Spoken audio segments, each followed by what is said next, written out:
What is going on, everyone? This is Eric coming at you from just outside of Hartford, Connecticut. And today, we're going to be revisiting the Jake Arrieta trade, which occurred back on July 2nd, 2013.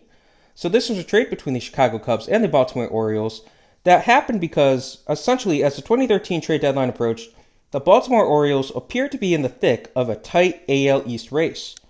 They decided that the time was right to move on from the talented but inconsistent Jake Arrieta in order to acquire a somewhat more consistent pitcher in Scott Feldman.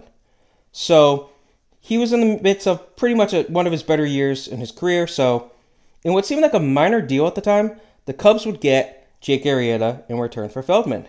Now Arrieta soon developed into a star, making Baltimore and their fans alike regret this trade. So how did this deal work out? We're going to start by looking at the Chicago Cubs, who got a pair of pitchers in this deal, the first of whom is, of course, starting pitcher Jake Arrieta. Now, Arrieta would start in the minors, but he earned his promotion to the majors after about a month. Across 9 games in 2013, Arrieta had a 3.66 ERA and a 4-2 record for the Cubs. Now, he settled down in 2014, and he had a great year, pitching to the tune of a 2.53 ERA across 25 starts, while going 10-5. Now, 2015 saw Arrieta break out to heights no one expected. He led the major leagues in wins with 22, while only having 6 losses across 33 starts. He also led the league with 4 complete games and 3 shutouts. He threw a no-hitter against the Dodgers in Los Angeles that year as well. He had an ERA of 1.77.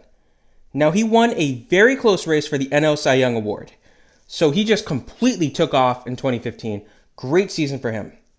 Now, he would regress a little bit in 2016, but all things considered, he still had a very strong season as he ended the year with a 3.1 ERA and an 18-8 record. But he did lead the league with 16 wild pitches.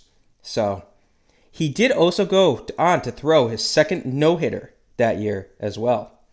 Now, he made his name known in the playoffs when he hit a home run off of Madison Bumgarner in the NLDS, breaking his historic 24-inning postseason scoreless streak.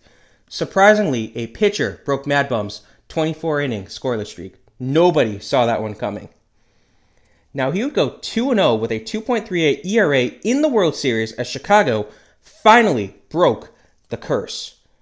Now, unfortunately for him, he did have a little bit of an iffy year in 2017 as he would go 14-10 with a 3.53 ERA, and he once more would go on to lead the league in wild pitches. As a result, the Cubs decided to let him walk after the 2017 season. He was a one-time All-Star, one-time NL Cy Young Award winner, a one-time Silver Slugger for pitchers. He led the majors in wins once, and he would pitch 2 no-hitters for the Cubs. Very successful player, but it gets worse for the Orioles, as they also got relief pitcher Pedro Strop. Now, Strop had a successful 6.5-year stint with the Cubs. He served as a middle reliever at times and as a closer at other times, but he was mostly a middle reliever for the Cubs. Now, over that span of 6.5 years, he posted a 2.9 ERA, a 21-24 record, and 29 saves, but he was trusted in a lot of high leverage roles, so that somewhat explains the record that he had. Very good trade for the Cubs. How did the Baltimore Orioles do? So the first player we're going to look at is, of course, starting pitcher Scott Feldman. Now, his move to the AL East went about as well as one can expect, as he saw his ERA jump up by a run. He ended the year with a 5-6 record and a 4.27 ERA across 15 starts for the Orioles. He did, however, manage to throw a complete game shutout in September for them. But after the half season, he would walk as a free agent. Now, the Orioles also got catcher Steve Clevenger, and Clevenger spent most of his 3-year stint with the club in the minors, as the team was not happy with his below-average defense. Across 69 games, Clevenger would hit a .99 with only 2 homers before he was traded to the Seattle Mariners in exchange for a pair of players, the first of whom is outfielder first baseman Mark Trumbo. Now, Trumbo started off his tenure with Baltimore red hot, as he just kept hitting home runs early on. He was invited to the Home Run Derby, and he made it to the second round before being knocked out. By mid-August, Trumbo had broken his career high for homers in a season, and he ended the year with a career best numbers in mostly everything. He would lead the league in homers with 47, while setting career highs in hits with 157, runs with 94, RBIs with 108, and home runs with the aforementioned number of 47. He would hit a 2-run homer in the wild card round, but the rest of the Orioles offense was silent. Now in 2017, he would hit .234, but he saw his total home run output drop to only 23. And unfortunately for him, injuries started to take a hold at that point. In 2018, knee injuries limited him to only 90 games. He would hit 17 homers with a 261 average, though.